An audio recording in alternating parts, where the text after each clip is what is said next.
Hello viewers. Now most traders run just one backtest. They get a fabulous looking equity curve. They think they've got an edge. They think they've got the holy grail. But let me tell you, that is the trap you're falling into. Now that's just one path through time, and that can flatter to deceive. You're missing one important stress test that's going to help you quantify whether your strategy is going to work live or not. And in this video, I'm going to show you exactly what that missing piece of the puzzle is. And it's called Monte Carlo. So here's a nice looking backtest for you. It's from an actual strategy I developed myself. Now the black line there, that's the P&L, and it looks pretty good, doesn't it? Decent. You probably want to jump in on that and get trading straight away. But you know, you've got to ask the questions first. You know, what time period did I backtest that over? Was it a bias backtest due to the market conditions and regime? There are lots and lots of questions. So the problem with backtesting is it's just one result through history. And that's where Monte Carlo jumps in, because it can tell you what could plausibly happen many times. And when I say many times, we can run this thousands and thousands and thousands of times and see if the same edge plays out in different sequences. So that is a huge difference, because live trading doesn't care how pretty your historical path looked. Live trading cares whether your strategy can survive a rougher sequence of wins and losses. And by the way, this is exactly the sort of thing I cover inside Mastering Python for Trading. Now my e-course has just gone live, and I'm running a special go live offer until the 9th of March. It's £99 until then, and after that it goes back to £299, and the link you will find for that is below in the description of this video. So let's now get into the actual logic of what we are looking at, Monte Carlo. Now I hear you ask, how can I run this Monte Carlo simulations thousands of times and easily, efficiently to get that sort of analysis? Well, you could maybe buy software off the shelf, but I can tell you it's extremely limited, not very user friendly. You could build an Excel spreadsheet, but that's also going to have its limitations. The easiest way is to build it in Python. It might look complicated to start with, but I can tell you it's a lot easier than what you think. Once you've done it once, you've got some skills, some practice under your belt, then you can really develop this type of analysis massively, and I can tell you it's going to pay dividends in the long run. So I've just set up a really simple example. We're looking at an FX currency pair here, GBP USD. Got some daily data over 10 years from Yahoo Finance, and I've made this strategy really simple to prove a point. It's a 10 period moving average crossing a 20 period moving average. Nothing fancy, because the point here is not to sell a holy grail strategy, it's to show you how to stress test any strategy properly. So we download the data, build the strategy, calculate the equity curve, extract the trade by trade returns, and then resample those trades 1,000 times using Monte Carlo. So I've hashtagged out the code so you can see what I'm doing, explaining as I go through. But the first stage is to import our libraries. We're using NumPy, Pandas, YFinance, Matplotlib, and Pathlib, Matplotlib to do the chart plotting. And then the configuration, like I said, we're using the GBP USD ticker. You can say it's 10 years, it's 1 day. There's our fast moving average, slow moving average, and the amount of simulations that we've got set up there. And we've got a breach level for a drawdown and a starting equity number, so we can create our equity curve. And we're going to save down the data, and we got some chart styling in there as well. We're going to make it look in a sort of a dark sort of setup there, because that's how I like to see it. So then, like I said, we start downloading the data from YFinance. We've got to tidy it up a bit because of some column issues when you pull the data there. Then we've got to work out what the max drawdown calculation is, and we remember it's the worst peak to trough decline in the equity curve. And then we calculate the moving average crossover strategy. Very simple, just the fast and slow crossing over, nothing too complex there. Then the trade extraction. We've got rules, entries, position changes there, and exits. So we're getting clean data points that we can analyze quite simply. It's telling you what happens if it is long or short and how we get out of the trade. And then we've got our Monte Carlo resampling, very important. This takes the trade returns, randomly resamples them with replacement, and rebuilds a fresh equity curve each time.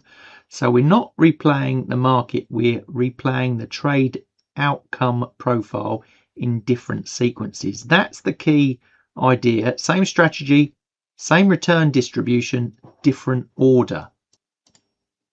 Then we get into drawdown breach probability. Measure how often the Monte Carlo runs breach a drawdown threshold there, and we have our limits putting down 20% max drawdown. Said we're going to style the chart so it looks pretty cool, and we're creating our equity curve, just cumulative P&L going on there. Then the Monte Carlo chart, it's called like a fan, a Monte Carlo fan. The outcomes are spread out over there. 1,000 simulations, and we need some key statistical points that we're going to take from there. These different percentiles, 10th, 50th and 90th, they are important for us. Yes, we could run all 1,000, well, we will run all 1,000 and then put them into the chart, but then it gets a bit messy, so I clear it up so we can clearly see those percentile outcomes. And like I said there, the tidy up, I've added the faint path simulations behind it, so we still know that they are there. And then, like I said, we run the main script, we download the data, we build the strategy, we extract the completed trade returns, baseline backtest metrics, Monte Carlo simulations, probability of breaching the drawdown limits, and then we are going to save the chart outputs. We're going to get some physical output returns. And that is the code. Yes, it looks a lot to start with, but I can tell you, you'll build this up quite easily and quite quickly. And, even with this example, you can go around and play and get different tests and ideas. I can change the ticker very easily. I can change the period. I can change the intervals. I can change the strategy very easy as well. And the amount of simulations. It's all, just in this one setup. Very flexible. So with that, let's run our strategy and see what we get. So the results, what's it telling us? We can see them there in the terminal. Came through pretty quickly. That's the other beauty of doing it Python. The speed that you can do the analysis is amazing. We got 2,602 daily rows over 10 years. So it's a decent chunk of history for a demonstration. It's not infinite, but it's enough to test the basic behavior of a simple trend following system. This means we're not basing the analysis on 6 weeks of nonsense.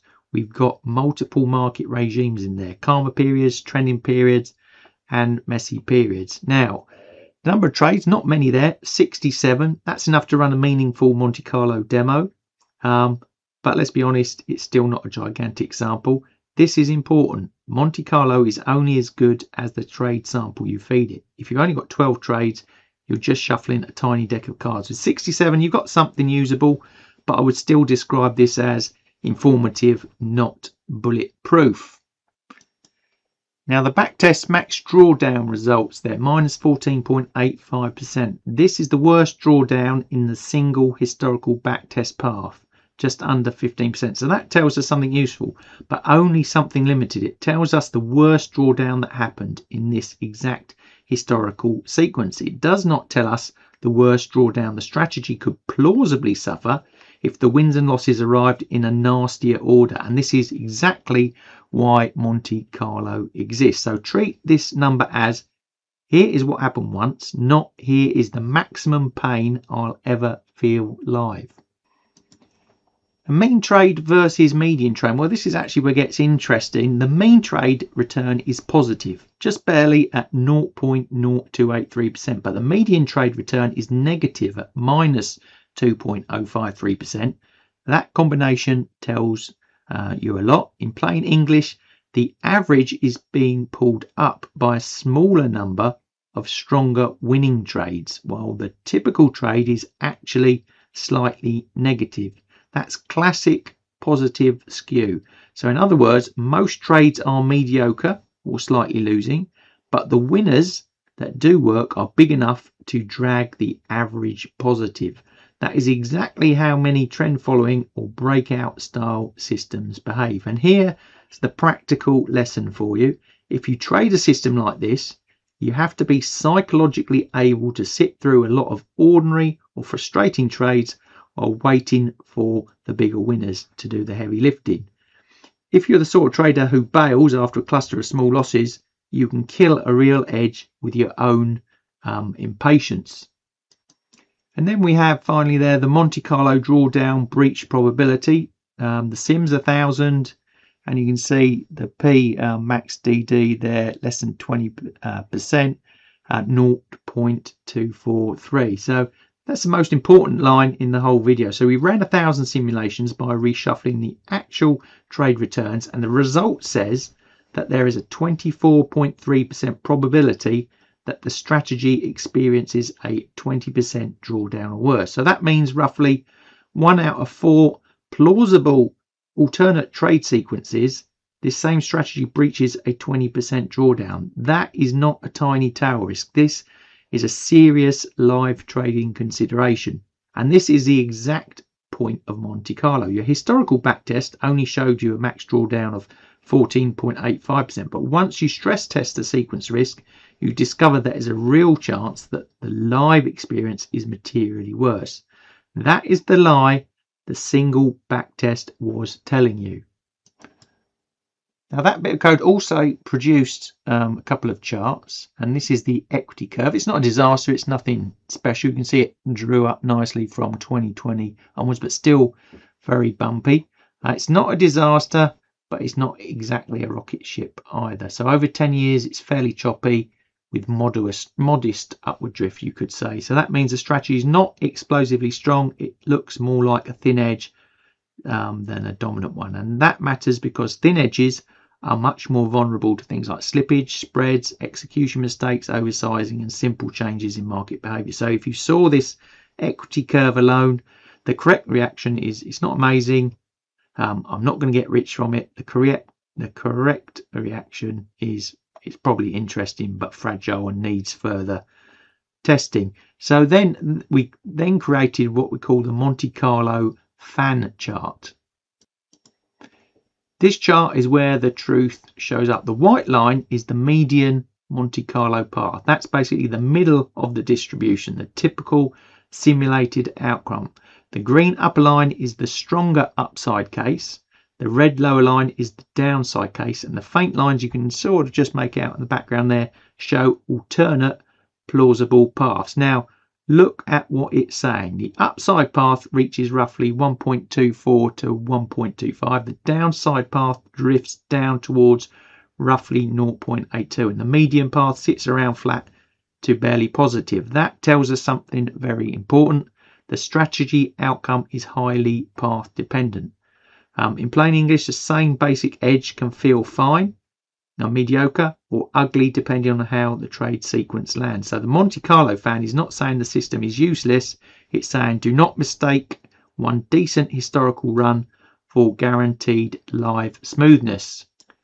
So how does this improve live trading odds? So let's be precise. Monte Carlo does not improve the strategy itself. It does not create an edge. It doesn't make a weak system magically robust. What it does is improve your chances of surviving live trading because it helps you avoid 3 common mistakes. 1, stops you overestimating the quality of one historical path. 2, it helps you size more realistically because you can see the drawdown risk is worse than the single backtest suggests. And 3, it helps you reject fragile systems before they cost you real money. So the live benefit is not more accuracy by magic. The live benefit is better expectations, better sizing, and fewer nastier surprises. That alone can be the difference between sticking with a valid system or panic cutting it at exactly the wrong time. And I also put this hybrid chart together in the code where you can see the equity curve from the backtest, but also then I've overlaid the Monte Carlo simulation so you can see the range of outcomes, that the drift up or down, that you can see where this strategy could be heading based on the Monte Carlo 1000 run simulation.